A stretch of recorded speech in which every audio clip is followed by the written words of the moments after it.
It's Thursday, April 18, 2024. I'm Albert Mohler, and this is The Briefing, a daily analysis of news and events from a Christian worldview. The very fact that most of the elite media skew left and frankly way left is now far beyond dispute, but that's not to say it's far beyond controversy. And just in recent days, that controversy has escalated at National Public Radio, and it led yesterday to a whistleblower at National Public Radio resigning and citing the crackdown by the management of NPR, criticizing his criticism as the reason for his resignation. Yuri Berliner is the man who is at the center of this controversy. He was, until yesterday, a senior business editor at National Public Radio. And in a piece that was published online at the Free Press, Berliner went on and he raised the issue as to why NPR is mistrusted. And he got right to the point when he made very clear that the network has lost America's trust precisely because it is now so predictably and egregiously leftist. So not just liberal, but frankly to the left of liberal. What we're seeing here, by the way, is a picture that is replicated throughout the mainstream liberal media. You now have older people on the staff, if they are still clinging on. They're being displaced by younger leftists who are continually even leftier when it comes to their political and ideological positions. We have seen this happen at the New York Times. We have seen it happen across so many of the elite media institutions where people who were liberals just a generation ago were replaced by leftists, and now the further leftists are pushing them out. So many of these institutions and brand names of the media establishment, such as the New York Times, National Public Radio, of course, the major television networks, other major elite newspapers, news magazines such as The Atlantic, what you're looking at here is the fact that the frame of reference is now so decidedly on the left that you have a loss of the perception, apparently, on the left that they are on the left because they are just living in an echo chamber of leftist thoughts. The only point of reference appears to be further to the left. Now, what we need to see very clearly here is that in this very significant article, Yuri Berliner makes the point that NPR was trusted more in the past than it is now. It has lost trust, and it's lost trust when it comes to listeners among the American people because he says it is now so far to the left. A bit in jest, but only in jest, I began my article at World Opinions yesterday on this issue by asking, does National Public Radio coverage skew to the left? And then I made this point, any conservative familiar with the self-described public radio network will be tempted to respond with another question, is the Pope Catholic? But my point is this, there may actually now be a sense, this works both ways, that the leftism of National Public Radio is more consistent than the Catholicism of the current Catholic Pope. You ask, is NPR liberal? Yes, it's not only liberal, it's exceedingly liberal. In one sense, on the left, it is now past liberal. Now, the amazing thing about this is that this controversy-breaking story published at the Free Press, it is being treated by many people as news, as in the fact that it supposedly brought the revelation of a more liberal bent on coverage and a more liberal perspective on those who are producing the coverage at National Public Radio. But if that's news to you, it's only because you haven't been paying attention. I'm not frankly arguing that you should have been paying attention. The fact is, you should now be paying attention because this turns out to be a very big story. Now, as I said, Berliner resigned yesterday from NPR after he had been put on an involuntary leave because of this article. Now, NPR's management said that it had put Berliner on this indefinite leave because he had offered this kind of piece and published it through an alternative, that is to say, a different news source than NPR. That might well be a rule, and this particular editor might have broken it. On the other hand, even insiders at NPR felt like any sanction taken against Berliner was simply going to make his point, which indeed it did, emphatically. It's not clear that other people in the same position at NPR have been met with the same sanction. The point is, NPR was skewered by what is now its former employee, who was extremely honest about the trajectory of National Public Radio. Now, one of the reasons we're talking about this is because whether you know it or not, if you are an American taxpayer, you are helping to underwrite National Public Radio. You're not doing so directly, but National Public Radio, known as NPR, is unique in being federally chartered and, frankly, being federally funded. It is not funded directly in terms of the federal budget. It is funded indirectly through what is known as the Corporation for Public Broadcasting. That's where the American taxpayer money goes, and it is distributed towards several of these federally chartered organizations. What's the history here? Well, the history is really interesting. If you go back into the 20th century, one of the most respected media sources, perhaps the most respected in the world, was the BBC, the British Broadcasting Corporation. It emerged very early in terms of the age of radio, and it was a combination of this new technology of radio plus the sophistication of the media outreach of the British Empire. And when the British Empire was at its height, the radio opportunity was a golden opportunity.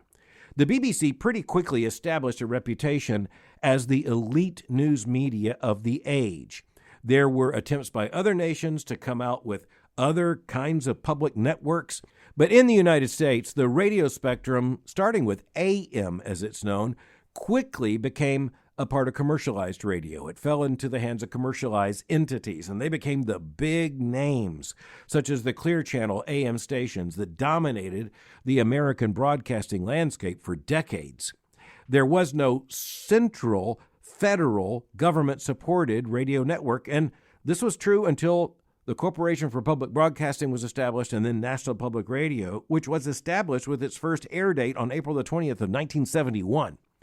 So we're talking decades after the BBC had established such a reputation. And NPR, National Public Radio, has never come close to having the kind of stature or reputation of the BBC, precisely because it was really too late in terms of a shift to other media by the time it was established. And honestly, even when it came to radio, you really had the domination of commercialized radio in the United States. Government-funded radio, it had to come in with another kind of niche, and that niche from the beginning was more or less a very elite audience. Now, NPR doesn't want to say they have an elite audience, but they do have a very elite audience. Study after study indicates that listeners to NPR tend to be disproportionately highly educated and more liberal, more in the professional class. To state the matter clearly, there aren't many radios taken to the beach playing National Public Radio news content. But the other thing to note is that by the time you get to the formation of National Public Radio in 1971 with its first broadcast, you do have an opportunity for a new niche, a more serious, in some cases, more comprehensive news coverage. It was sold to the American public as more thoughtful, not infected by commercialized interests. But that's not to say that it wasn't infected by interests, because the reality is that those who founded National Public Radio, they from the beginning were the kinds of people who were very interested in working for a government-funded radio broadcasting organization. So you really don't have to do any sophisticated, in-depth surveying and analysis to pretty much figure out that this is where NPR started. The point that is made by Yuri Berliner is that it started with a great deal more credibility than it has now, because quite frankly, in recent years, it has just skewed so far to the left that it wouldn't be recognizable even to the listeners who expected it to be pretty much liberal going all the way back to the 1970s. Now, as I've said, Berliner's piece has dropped like a bombshell, and the power of it is that it is written with insider knowledge. So he's a longtime veteran of NPR. He has the status of being a senior business editor at the network, and he's done his own study. And in his own study, for example, he found out that according to voter registration rolls, the number of people with prominent positions in the NPR newsroom that are registered as Republicans is the net number of 0. Now, amazingly enough, you would have some people with a straight face say, that really doesn't matter because people leave their politics at the door. Well, of course they don't. Anyone listening to National Public Radio, and I have listened for years, anyone listening to National Public Radio knows that the politics are in the house, and they're rather constant. Now, just as a personal anecdote here, I started listening to National Public Radio when it was very new in the 1970s when I was a teenager. It was a very helpful teacher who had suggested to me that I should listen to NPR in order to understand the way the cultural elites think. That was actually very good advice in terms of understanding how the cultural elites think. I've been listening to National Public Radio for decades, and yes, I can give you testimony that from the beginning it skewed liberal But boy, we are talking about now what can only be described largely as leftist with the brakes off. For example, just over the last several days, there have been stories, of course, about abortion, IVF treatments, and all the rest. And you know who is at the center of those stories? Not a woman, not a pregnant woman, but a pregnant person.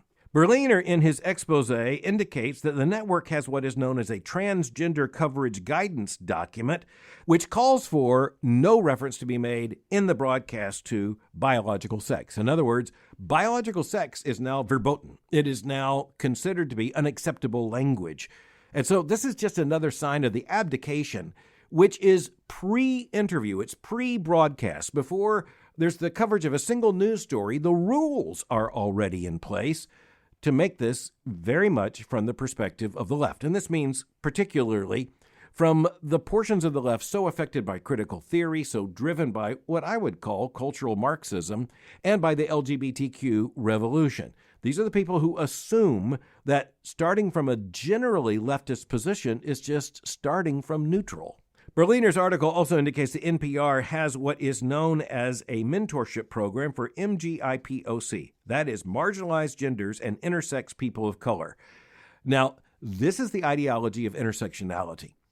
So that can get confused because the word intersex is here, but I'm talking about intersectionality, which is different. That's the suggestion that you have multiple layers of oppression. This is the Marxist or neo-Marxist analysis about the society. It says there are multiple intersections of different forms of oppression, and if you are at one of those intersections, you're just more oppressed.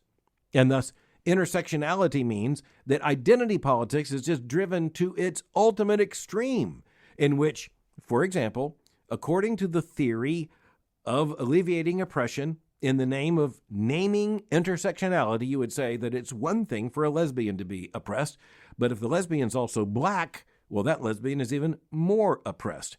If this is a black lesbian who claims some kind of disability, well, there are now 3 dimensions of oppression that are intersecting, as in the intersectionality of the problem.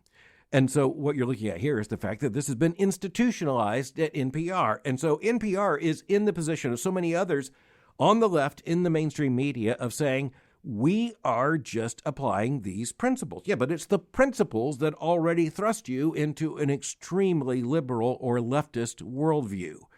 And by the way, you're not acknowledging this. Now, I mentioned the British Broadcasting Corporation earlier, the BBC. It was really envy about the BBC that led in part to the creation of National Public Radio.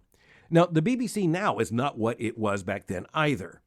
But at least going back to, say, the golden age of the BBC under the leadership of Lord Reith of Stonehaven, known as Sir John Reith, you had the BBC actually standardizing what was called received pronunciation. And that's the famous British accent you associate with the BBC. The idea was everyone will sound alike. This is official British government radio.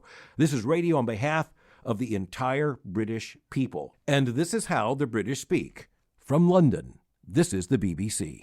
Now, as I said, it was something like envy of the BBC that led to the creation of National Public Radio. But quite frankly, NPR's never come close to the BBC in terms of its influence. For one thing, we're not talking about the BBC at the height of the British Empire when radio was king. Now we're talking about NPR competing in a world of other elite media, competing for attention, competing for ears.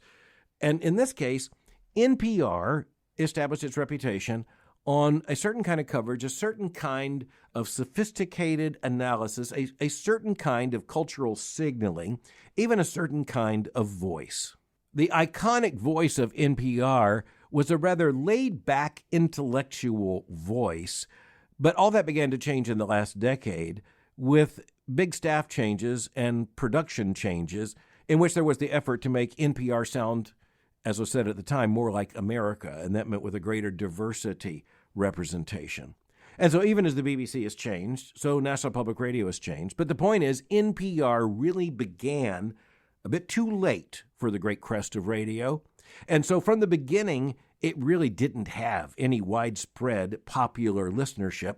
It has pretty much been directed towards a certain stratum of the society, well-educated, financially more well-off, and more politically and socially more morally liberal.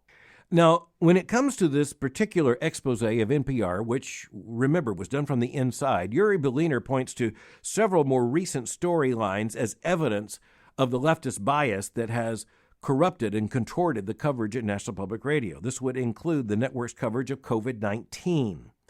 And in particular, Berliner points to the fact that NPR tried to pour cold water on the idea that the virus might have emerged from a Chinese lab. That was really dismissed as something of a right-wing fantasy. Well, that has become something which many sources, far outside of conservative sources, now official government sources, admit just might well have been the source of the virus that causes COVID-19. And then there was the story of the Hunter Biden laptop. Again, he documents the way that this was presented from a leftist perspective, and other major stories as well. But the point Berliner makes is that on a host of issues, quote, what's notable is the extent to which people at every level of NPR have comfortably coalesced around the progressive worldview, end quote. Those words are just really important. What's notable is the extent to which people at every level of NPR have comfortably coalesced. That's an interesting expression, around the progressive worldview. Now, you'll notice that he names this as the progressive worldview. That's really important. I think it's quite accurate, and this is commendable honesty. Berliner cites research that indicates that 67% of the listeners to NPR are identified or identify themselves as, quote, very or somewhat liberal, end quote. And by the way, that was 2023, so that's very, very recent. And frankly, there's no surprise in it at all. So why do conservatives listen? Well, I listen often to NPR in order to find out what the other side thinks. That's why I began listening to some of its programming when I was a teenager, a Christian teenager, trying to understand the big ideological and worldview battles of the age. Quite frankly, it wouldn't have been interesting if it were just broadcasting from some rather vacuous centrist position. Now, I think that's what it should have done, but what made it of interest in terms of worldview analysis was that if you wanted to listen to the left talking, this is pretty much where you could listen in. Well, I need to shift at this point to say this is not just about National Public Radio. What makes NPR particularly egregious is the fact that American taxpayer money is channeled into it. Now, it's not just American taxpayer money. Taxpayers should be very concerned about that. And frankly, you have to wonder why conservatives in Congress have been so tolerant of this for so long. But it is also major American corporations, philanthropic foundations, and others who fund NPR. And let's be honest, you just listen to those sponsorships because they will read them at various points in the hour. You can find them on the website at NPR. When you look at those sponsorships, quite frankly, somebody knows what they're paying for here. I'll just state that bluntly. You're looking at many of these organizations, many of these foundations. It is clear they're already on the political, cultural, and moral left, and their investment is frankly just not coincidental.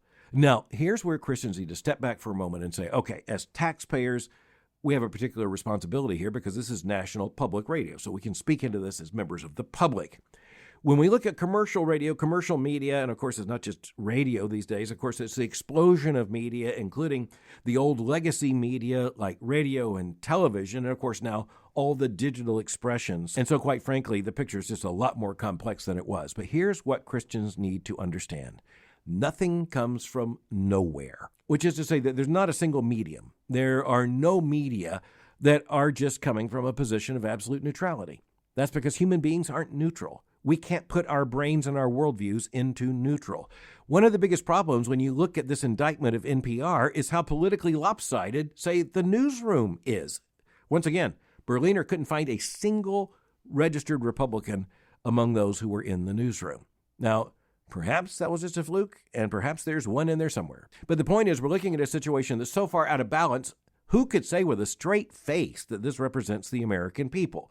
And it gets to another point, which is that if you look at the media class, it comes back to a statement made by a critic who was a columnist at the New York Times back with the re-election of Richard Nixon when she said, I don't know how Richard Nixon won. No one I know voted for Richard Nixon. Well, that really doesn't say much about Richard Nixon. It says a lot about Pauline Kael, who made the comment. I think it's probably true that there are a lot of people at NPR who've never known anyone who's voted for a Republican, but that's the problem for NPR. And I don't think it's a fixable problem. I mean, I think there are things that could be done to make NPR less ideologically leftist and more accountable. But the point is, I think this is a broken system. I'll just be honest. I think this is a system where once you put this into the hands of the government, you are basically putting it into the hands of a government elite. You're putting it into the hands of the administrative state, or in this case, to people who are even to the left of the administrative state. I think it's going to be extremely difficult to fix this, but I would call upon conservatives in the United States Congress and any incoming Republican administration to at least be honest with the American people about the fact that NPR is NPR. But the larger point for Christians is understanding the media landscape generally tilts far to the left. Now, there are exceptions, and there are some very famous exceptions. But the point is, they are exceptions. The rule is that the mainstream magazines skew left. We're talking about magazines for teenage girls these days that push the LGBTQ agenda as seemingly their central message. You're looking at historic men's magazines that used to be famous and infamous for running on the boundary of heterosexual pornography that are now running articles about the glories of transgenderism. We are looking at a massive cultural and media revolution. The point is that when you look at the New York Times, you look at the Los Angeles Times, you look at the Washington Post, honestly, the liberals who were working there 30 years ago probably would be unemployable now. That's because the entire spectrum, the entire picture has moved so far left. And one of the ways this works is that you have the same people reproducing themselves only to the left. You have journalism schools, and there are just a few elite journalism schools, such as Columbia, the Medill School of Journalism at Northwestern University, a few other elite programs, and they tend to just produce more and more of the same, only more so. The other issue for Christians to understand is that when you deal with an area of life that increasingly defines itself in terms of professionalism, then you have professional societies and a professional class emerge, and they often define their worldview intentionally to separate themselves from the people, the common people. I mean, just to be honest, what fun would there be if you find yourself in the elite and you think just the same as everybody else? Who's everybody else? Red America, flyover America, conservative America. But as we conclude for today on the briefing, it's just really important that we all understand that worldview bleeds through. And that is simply because we are human beings. It's inevitable that that worldview will come out. That is true for the liberals at the New York Times. It is true for the briefing. I just want to state it all out loud. No surprises. I am speaking from an explicitly Christian worldview committed to Orthodox biblical Christianity. And so I'll just state it. And by the way, we are not taxpayer supported. I think, honestly, most conservative American Christians have been pretty much aware of the media landscape. That's one of the reasons why alternative media sources have become all the more prevalent and, in many cases, all the more influential. But we also need to understand, honestly, that when you are looking at something like NPR, it's easy to say, well, that's just about NPR. It's just about a very rarefied and elite radio audience. But here's the point. That audience is also made up of the people who are writing the regulations in your profession. That elite is also made up of those who are increasingly the staffers who are writing the legislation that becomes laws. Those people are increasingly populating the classrooms as well as the newsrooms. And I think you can pretty much figure out in a hurry why that is such a problem. And the other pattern here we simply have to remember is the fact that the left keeps moving left. And so that's one of the points that Uri Berliner makes here. The left keeps moving left. Those aren't his words, but that is very much a part of his argument. Because the people at NPR years ago overwhelmingly saw themselves as a part of a cultural elite. And undoubtedly they were on the left. But now they're on the further left. And those who come behind them will be even further to the left. This is the way it works. And that's one of the reasons why the left is so different than the right. And that's because the classic distinction between the left and the right has been related to the question of political and cultural change, whether that change is to be resisted or it is to be embraced. One of the saddest lessons of the 20th century, by the way, is that when you look at the left, the revolutions just continue to devour the previous revolutionaries. Now, the right is certainly not without its problems, but it doesn't have this particular problem. The saddest issue about those in the left who have such inordinate influence is that there is absolutely no limit where they may go, because as we've learned, even biology now is not a limiting concept. In case you wonder about that, just look at the transgender policy at National Public Radio. But honestly, You could have figured that out already. Thanks for listening to The Briefing. For more information, go to my website at albertmohler.com. You can follow me on Twitter by going to twitter.com/Albert Mohler. For information on the Southern Baptist Theological Seminary, go to sbts.edu. For information on Boyce College, just go to boycecollege.com. I'll meet you again tomorrow for The Briefing.